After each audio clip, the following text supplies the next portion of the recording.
Watch a Waitress helped an old Hell's Angel biker every morning, until 4 bodyguards, her lawyers, showed up. Don't forget to like, share, and subscribe. So let's begin. In downtown Austin, Texas, Sarah, a 28-year-old waitress, started her mornings early, preparing the cafe for the day. The smell of fresh coffee and sizzling bacon filled the air as she arranged plates and polished the counters. She loved her routine, the rhythm of serving locals, and the small smiles exchanged with regular customers. Among them was Jack, a 62-year-old Hell's Angel biker with a weathered leather vest and grizzled beard.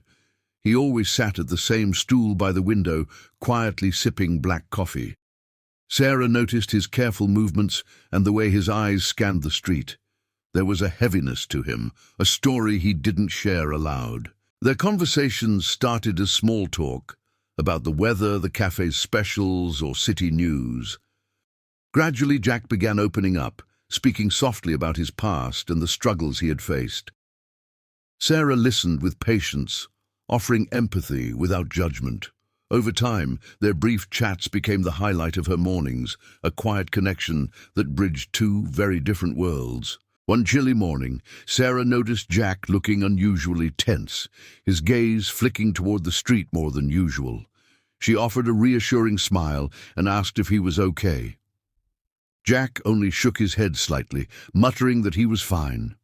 Sarah couldn't shake the feeling that something had changed, that danger or trouble might be closer than usual. Despite the unease, Sarah continued her routine, pouring coffee and serving breakfast with her warm smile.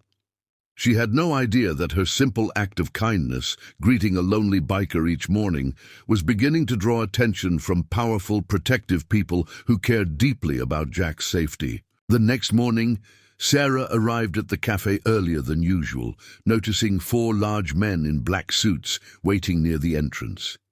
Their presence was intimidating, and a shiver ran down her spine. She quickly wiped her hands on her apron, unsure if she should approach or wait. Jack arrived moments later, his usual calm demeanor replaced by seriousness. Flanked by the men, he gave Sarah a brief nod and motioned for her to stay calm. "These are my lawyers," he said quietly, his voice carrying weight. Sarah's heart raced, realizing her simple routine of serving breakfast had unexpectedly dragged her into Jack's dangerous world. One of the men stepped forward, offering a firm handshake. "Miss Sarah, we're here to ensure your safety," he explained. He handed her a card with emergency contact numbers and instructions, emphasizing that the world around Jack was complicated and not always safe. Sarah held it tightly, her pulse quickening as the reality sank in. Jack sat at his usual spot, watching Sarah carefully. "I never asked for this," he muttered, "but your kindness didn't go unnoticed. People like you are rare, and now you have friends who'll protect you." Sarah felt a mix of fear and gratitude, understanding that her daily gestures of care had built trust in a world she barely knew.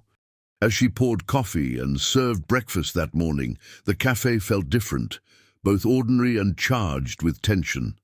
Sarah realized her life had shifted, her mornings no longer just routine, but intertwined with loyalty, danger, and unexpected alliances that she could never have anticipated.